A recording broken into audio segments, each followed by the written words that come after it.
A Câmara dos Deputados aprovou agora à noite em regime de urgência. As pessoas mal leram o que estavam aprovando, já vou dando spoiler para vocês. Aprovaram um projeto que tipifica crimes de discriminação contra pessoas politicamente expostas. Leia-se, políticos. O projeto é de autoria da deputada Dani Cunha, do União Brasil, filha do ex-presidente da Casa, Eduardo Cunha. Direto de Brasília, o repórter Leandro Magalhães com os detalhes. Boa noite, Leandro. William, muito boa noite para você, boa noite a todos. William, um ponto dessa matéria que foi aprovada agora há pouco aqui no plenário da Câmara dos Deputados, esse ponto foi discutido porque foi o ponto em que os parlamentares, não todos, mas uma parcela dos parlamentares conseguiu entender. Por exemplo, um parente de um político ser impedido de fazer empréstimo ou abrir uma conta em um banco. Acontece isso, segundo vários políticos com quem eu conversei aqui, e eles acharam que esse projeto seria para poder evitar isso, evitar essa situação. Enfim, durante a votação aqui no plenário da Câmara dos Deputados, houve vários parlamentares que não entenderam direito o teor da matéria. Esses parlamentares chegaram até a pedir para poder suspender a discussão e para votar em um outro momento, mas foi negado o pedido e o projeto foi aprovado por 252 votos a favor e 166 votos contrários. Eu conversei agora há pouco, William, com o relator da matéria, o deputado Cláudio Cajado, do PP da Bahia, e ele me explicou o seguinte: ele retirou 2 pontos do texto, que agora já vai para o Senado Federal. Primeiro ponto que ele retirou, em relação à injúria. Eu perguntei, em relação à injúria, o que significa isso? Eles, por exemplo, casos em que um político esteja no aeroporto e ele é xingado. Ele retirou esse trecho do texto porque ele disse que foi redundante, já que isso já está previsto no Código Penal. Um outro ponto que foi retirado do texto foi o artigo 4. Eu vou ler aqui para você. Impedir ou obstar o acesso de alguém devidamente habilitado a qualquer cargo da administração direta ou indireta. Até aí tudo bem. Essa parte aqui que é a parte que entende melhor. Bem como das concessionárias de serviços públicos, salvo existência expressa de vedação legal.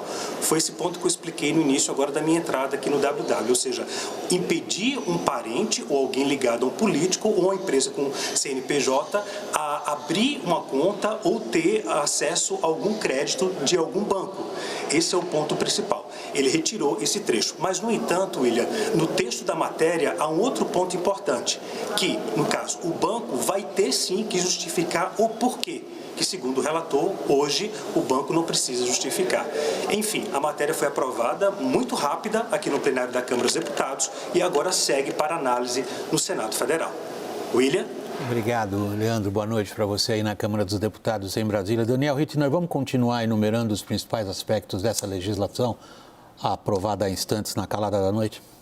William, eu acho importante aqui, em primeiro lugar, a gente explicar para quem nos acompanha o que são pessoas politicamente expostas. Em geral, parlamentares, governadores, prefeitos, ministros, gestores públicos de forma geral, mesmo aqueles que não têm mandatos ou que não ocupam posições de primeiro escalão. E aí o projeto entra com um conceito adicional, um bocado elástico, porque ele define também como pessoas indiretamente expostas politicamente, familiares até de segundo grau, até enteado, enteada e estreitos colaboradores. Isso, entre aspas, é o termo que está no projeto. Então, ali cabe assessor, cabe, enfim, qualquer tipo ali de interpretação. Tá? Essas pessoas, de fato, muitas vezes estão ali com uma investigação preliminar, não precisa ser nem na Justiça, no Tribunal de Contas da União, por exemplo, e não conseguem abrir uma conta bancária. Então, isso é um problema legítimo que se trate disso. Tá? Agora, o projeto não estava pautado, tá, publicamente. Esse projeto aparece, de repente, na sessão ali, no plenário da Câmara, sem que isso fosse de conhecimento público. A urgência é aprovada numa sessão relâmpago e, minutos depois, aprova-se o mérito da matéria. Boa parte dos deputados não sabia sequer o que estava sendo votado e os trechos ali. O projeto chega com uma verdadeira aberração, que era basicamente o seguinte: qualquer injúria, entre aspas, a um parlamentar, a uma pessoa politicamente exposta, poderia gerar pena de reclusão a quem cometesse, digamos, uma ofensa no aeroporto. Tá? Isso acabou saindo. O que foi mantido, e ainda são pontos extremamente polêmicos, é que o gerente de um banco, se negar a abertura de conta, se negar a concessão de crédito, se negar um seguro para um imóvel, para um carro, a uma pessoa politicamente exposta, a um estreito colaborador ou a um parente de até segundo grau, ele pode receber uma multa de até R$10 mil por dia. Então, ainda estamos interpretando esse texto, ele sai com muito menos aberrações do que chegou ao plenário, mas causa espanto a forma como foi votada e ainda o que fica na redação final. Dani, inicialmente me parece o seguinte, me parece que essa preocupação dos prezados senhores parlamentares em conseguir abrir ou não uma conta de banco, porque o nome deles surgiu no noticiário, e uma parte relevante dos senhores parlamentares tem o nome no noticiário de polícia e não de política. Isso me parece uma cortina de fumaça. Nos pouquíssimos debates que a gente registrou antes da aprovação dessa matéria, vários dos parlamentares disseram simplesmente o seguinte: se a gente quer reagir à chamada criminalização da política, esta é a pior resposta possível à Lava Jato, por exemplo, a quem eles imputam a criminalização da política.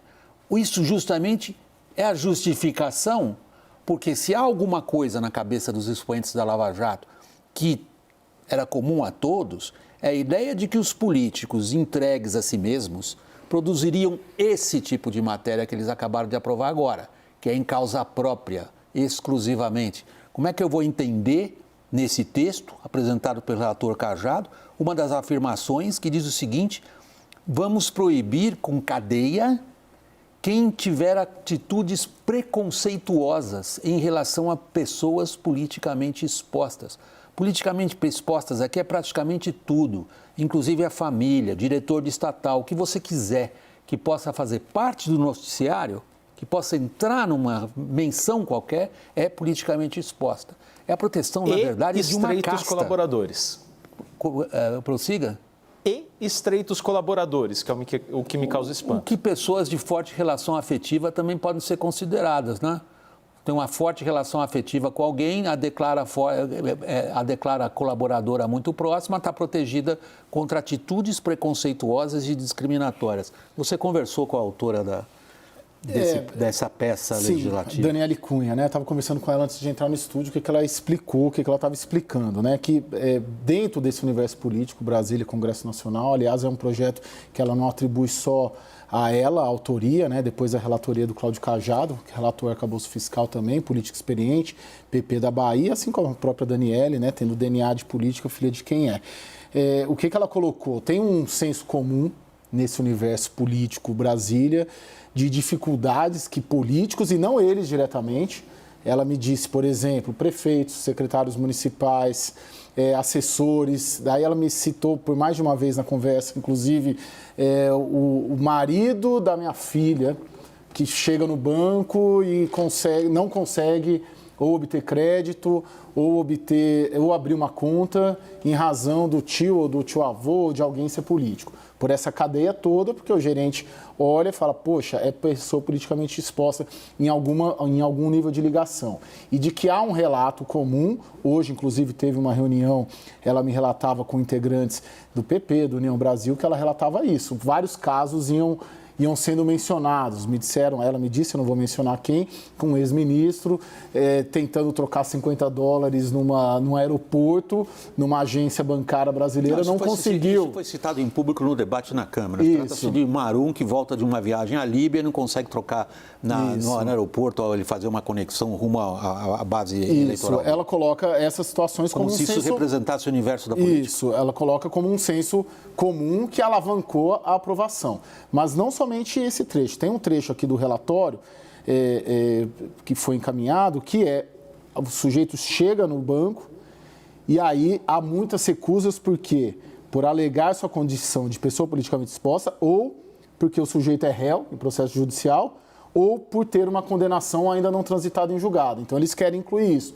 para evitar esses tipos de situações. Chega lá e fala, pô, você é investigado, pô, tem uma ação penal contra você, pô, o seu avô é deputado. Esse seria o escopo. E eu perguntei também se no Senado já tem algum tipo de conversa. Já tem, sim, algum tipo de conversa nesse sentido, porque é para lá que o projeto vai. Raquel? Então, William, eu queria fazer algumas ponderações. Eu acho que esses casos que a deputada citou aí para o Caio, né, dos parentes, etc., pode até acontecer. Mas o que está aqui nesse projeto, ele é muito mais amplo, né? Porque primeiro ele tipifica o crime de discriminação contra políticos. Ele tirou de cena a injúria sendo classificada como cadeia, mas ele tipifica, ele coloca na lei a tal da tese da criminalização da política. Né? Isso agora virou uma letra na lei. E é interessante a gente notar, porque nas justificativas, né, ele chega a utilizar a questão dos direitos humanos. Tem aqui, ó, os políticos estão sendo alvo de intenso preconceito, tem um significativo potencial lesivo e, em última análise, uma violação dos direitos humanos. Então, acho que tem um primeiro ponto, que é você legitimar na lei esta tese que vem sendo construído da criminalização da política, de apagar toda uma história de corrupção que teve no Brasil, como se os políticos agora fossem os mocinhos da história, não existiu corrupção no Brasil. Estou exagerando, mas é basicamente isso. E a gente precisa ver que consequências isso vai ter, porque está solto aqui. Então, qual é a penalidade para isso? Não sabemos. Injúria não é, mas o que vai acontecer? Segundo, eles tiraram a possibilidade de colocar um gerente na cadeia, que seria uma loucura, né? Mas estão cobrando R$10 mil de multa por dia. Né? Quanto ganha um gerente? E aí é muito diferente, você tem ali extremos, né? O marido da minha filha, o pai do meu sobrinho. Agora, o sujeito que é réu em um processo penal, independente do trânsito dele estar em julgado, não estar em julgado, a instituição financeira tem todo o direito de desconfiar. E tem muitos processos de lavagem de dinheiro onde é importante para o COAF, para todos os órgãos investigatórios, você poder ter o traço disso. E você ter mecanismos para evitar que essas pessoas tenham conta em banco e que possam fazer todo tipo de transação. Assim, não existe um preconceito sobre isso, existem normas, regras. Eu vou pôr meus óculos aqui, porque de longe eu ainda enxergo alguma coisa, de perto quase nada. Olha o que tem nesse texto. A discriminação contra pessoas politicamente expostas, leia-se políticos, é uma nefasta realidade que tem permeado as diversas esferas da nossa sociedade, gerando violações aos direitos e garantias fundamentais previstos na Constituição Federal, Raquel, que era o que você estava mencionando. É o meu ponto. O ponto de partida é considerar que políticos que são chamados... Será que chamar um político de político é discriminatório? Não. Porque, desculpem, os o que senhores políticos, a acepção hoje corrente na sociedade brasileira é de que a política é um negócio... Qual o adjetivo? Perigoso? Lucrativo? Sujo? Com pouco, digamos, preocupação com o conjunto da sociedade? E, sobretudo, em garantir suas próprias prerrogativas, que é o que está evidente, é o que está expresso aqui hoje, né? Evidente ali dentro, mas vamos deixar isso para lá, porque se está aprovado, a gente vai ser acusado de atitude discriminatória em relação a políticos. Agora, Daniel, ficou claro para você? Para mim não ficou. Quem sabe você me corrige, me ilustra, me ensina nisso daí. Se a gente vai poder chamar ladrão de ladrão? Isso caiu, William, isso caiu. Essa parte do texto caiu, a gente está interpretando aqui o texto praticamente a sangue quente, né? Porque esse texto acabou de ser aprovado. A última versão, eu só insisto nesse ponto, William, porque você falou políticos, acho que são mais do que políticos, as pessoas politicamente expostas. A gente está falando de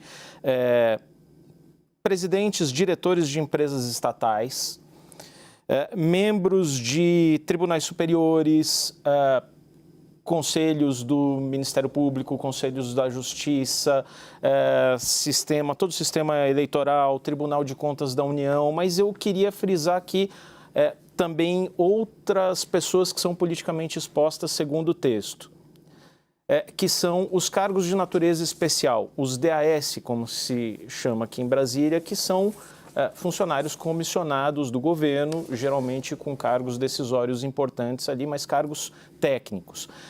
Existe um tabu aqui em Brasília, que é a questão do apagão das canetas. Basicamente é o quê?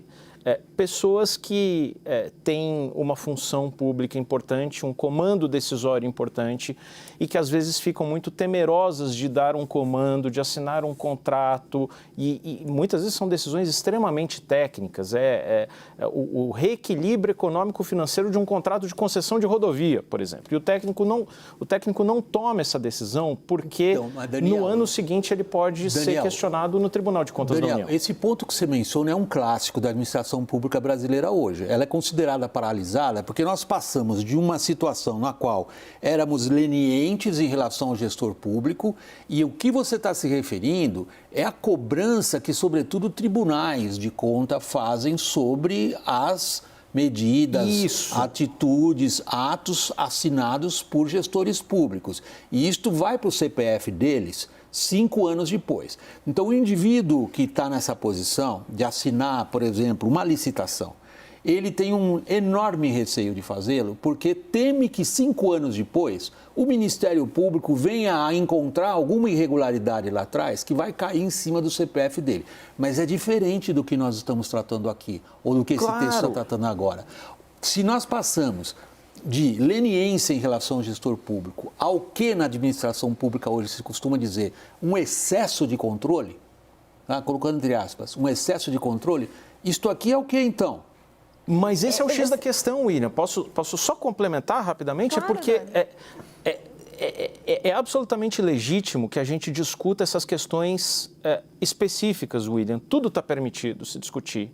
O problema é que uma discussão tão relevante quanto esta, se a gente não está abrindo completamente a porteira e sendo excessivamente leniente com todas essas pessoas, seus estreitos colaboradores e familiares, diz o texto, por até 5 anos depois da perda do mandato, ou até 5 anos depois de se livrarem dos seus cargos comissionados no governo, o problema é fazer essa discussão toda num projeto que chega no plenário com uma pauta que não estava divulgada publicamente, com uma urgência que é aprovada e o mérito também em menos de 2, 3 horas. A mesma coisa aconteceu, só para lembrar, em dezembro do ano passado, com a lei que flexibiliza a lei das estatais.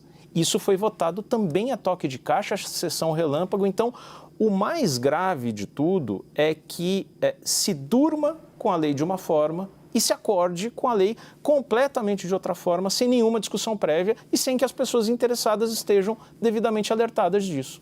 Não, mas o que sempre me espanta é a inversão de valores. Porque assim, se você tem um apagão de canetas porque as pessoas têm medo de que venha um processo do Ministério Público, etc., a questão não é você livrá-las do processo que pode vir do Ministério Público. É não ter corrupção, é não ter problema no processo.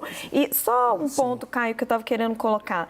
A gente observar como é que foi o alinhamento dos partidos, né? Que está virando meio que um praxe nessas questões quando envolvem os próprios interesses dos políticos. Nós tivemos ali o Novo e o PSOL, que a gente pode chamar de 2 extremos ideológicos na Câmara dos Deputados, reclamando pra caramba, dizendo que não tiveram tempo de ler o texto, orientando o voto contra. E dentro, toda a base, do lulismo ao bolsonarismo, do PT ao PL, passando por todo o Centrão, aprovando. Não, quero colocar 2 coisas. Primeiro, o momento da aprovação, né? Eu tenho a impressão que isso já vinha sendo debatido, viu, Daniel? Porque isso chegou a ser noticiado dessa possibilidade. 3 semanas, faz então não é assim, 3 semanas só um minutinho. que veio para a reunião dos líderes. Vamos lá. Eu tenho a impressão que isso já vinha sendo debatido, não é uma coisa, poxa, aconteceu, né? Eu já tinha lido sobre isso semana passada, retrasada, então assim, poxa, aconteceu, nossa, que horror. Não, já estava aí, né? Dormindo em algum lugar, em algum escaninho, aí em Brasília. Outro ponto, acho que a gente pode se permitir um exercício e uma questão inversa até, sem comprar nenhuma ou ter tantas garantias e certezas. O sujeito que vai lá, abrir uma conta, não é político, é filho de político. E o cara fala, não, você não pode abrir a conta porque você é filho de político, ou neto de político, ou porque seu sogro de político. É viável? É justificável? Eu não tenho a resposta. Estou levantando um debate aqui. Porque, na minha leitura, tanto que esse projeto, a tipificação não é no Código Penal, é na Lei 13.506 de 2017, que trata de sanções ao Banco Central, questões de... É uma lei questões de banco relativas a consumidor, ao Código de Consumidor. Então, assim, porque eu acho que a gente está pegando um caso e, nossa, e já transformando uma coisa de corrupção, de lava-jato, não, de que política é tudo... Não, calma, o que eles estão... E eu não acho que isso é pauta, eu não acho que numa quarta-feira à noite, que é o auge da produção, vamos dizer assim, né, criativa de Brasília e do Congresso Nacional... Era para a gente estar discutindo outros assuntos, está discutindo isso. E é uma pauta corporativa. Caio, com o respeito e a amizade que tem sido sempre a nossa maneira de um aqui encarar o outro, eu acho que isso é cortina de fumaça. Minha opinião pessoal é obviamente divergente da sua. Sim. O que é parte do... Não, nem dei minha opinião, William. O que é parte... Eu interpretei o que você disse como dizendo o seguinte: nós aqui, nessa roda de análise, estamos fazendo um caso que foi como seria um caso enorme de corrupção, quando, na verdade, estão protegendo coitadas pessoas que, por terem um determinado sobrenome, não conseguem sequer regularizar a sua situação financeira. Eu acho que isso é cortina de fumaça.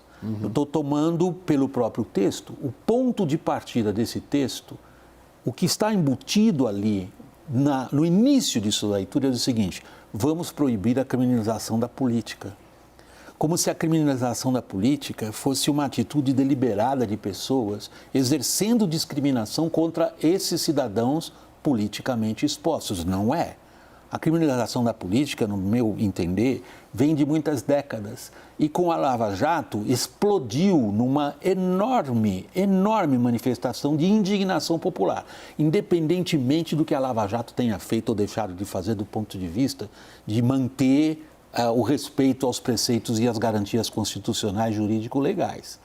Então, o que é a reação da classe política aí, na minha compreensão de como eles agem, é dizer, estão nos criminalizando, vamos proibir que nos criminalizem. Na verdade, eles querem que sejam dadas justificativas para eventuais negativas. Mas isso é um problema civil entre duas partes. Tudo bem, de abertura de crédito e também tem a outra questão, vai lá, tem a questão do trânsito em julgado, que também ela permite um debate gigantesco. Nós dois estamos impedindo a Raquel de falar. Uma observação muito rápida.